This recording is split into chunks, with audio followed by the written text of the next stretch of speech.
So, Joe, I do have to ask, what brings you to the Isle of Man? Because you've been here since April. You're not from here. You're not from here.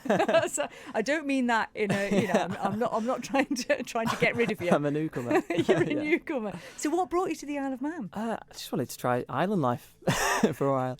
I don't know. I just wanted to try something different. I was getting a little bit jaded with the UK, a little bit disillusioned, and I thought, well, I could move anywhere. Like, where should I go? I mean, I'm from Lancashire originally, so it actually isn't that far. It's like half an hour flight or a couple of hour ferry. It's not too bad, and I just thought I'd give it a shot and see what it was like. It's kind of what I really like about it is it feels like home in the sense it's kind of like got a Lake District feel, but then it's got the lovely beaches and it's like Devon, Cornwall feel as well, all in one. And I actually like how you can get around the island so quickly. Because I'm used to travelling several hours stuck in traffic on the motorways going to gigs down south and stuff. So it's just nice to be able to just... You see, we forget that sometimes when we live here, how lucky we are. And you say get to gigs. You've not been short of gigs since you've got here. And in fact, your first gig, which was at the Laxey Institute, that is not a tiny venue. How did it go, Joe? It went really well. Yeah, I don't think it could have gone much better, to be honest. We sold it out. Sam Bowman from Live Roots Music did a fantastic job promoting that, and it was just such a great night. The crowd were really receptive. I got such a warm welcome.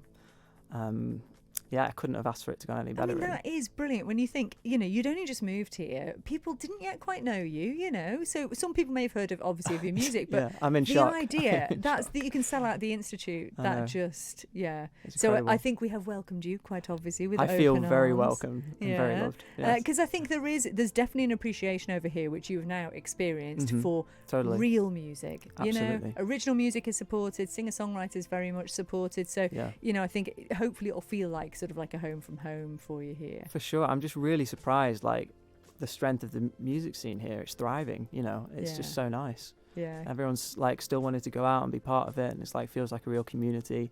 I love it. And did it feel different to play? Because obviously you had a sold-out crowd, which is great, but they do say audiences are different all over the place. So did it feel like a different kind of reception? I don't know. I think I was a little bit apprehensive because it's, like, first show and it's sold out and it's, like, felt like a bit of pressure, but...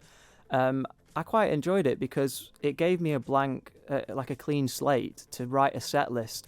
I wanted to just give people an introduction to my music that I've been writing over the past decade, So I started right back in 2014 with like the last surviving song in my set from back then, and worked all the way up to like the brand new material that's going to go on the next album and everything in between. So it's actually quite nice, and hopefully I took the audience on a journey and told them a lot of stories about Nashville and going out to the States and things like that. So yeah, it was just a lot of fun. You do have some amazing stories, and considering, you are essentially really early on in your career, and already you've got this like incredible backlog of stories.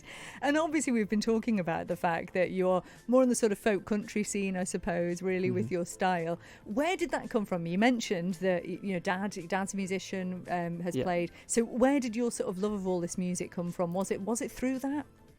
Yeah, parents definitely had an influence. I grew up listening to like 60s and 70s sort of stuff. So I was always like the black sheep in my friend group that were listening to like modern stuff or whatever. And I was listening to really old school stuff. But I don't really know. Like, you're just drawn to things, aren't you? And I loved like Simon and Garfunkel and like Eagles, and like I love harmony stuff. So we were talking about Civil Wars before. Big influence on me. I love the harmony stuff, and then I love the storytelling stuff and stuff that just feels real, like it's from the heart. But what I really like about country is that it's not trying to be anything fancy either. It's not like crazy poetry. It's just very simple language that paints a really vivid picture. So I call it layman's poetry. It's just like your everyday average thing that everyone can relate to, but it's sung in such a way that it can just be real. It just taps into something really powerful. But as a result, though, that actually makes it really difficult to get right, doesn't it? It actually does. Yeah, it takes a lot of attempts at writing songs over and over again to start getting close to really get that nugget. Yeah, you never reach that perfect song, but you're always trying to.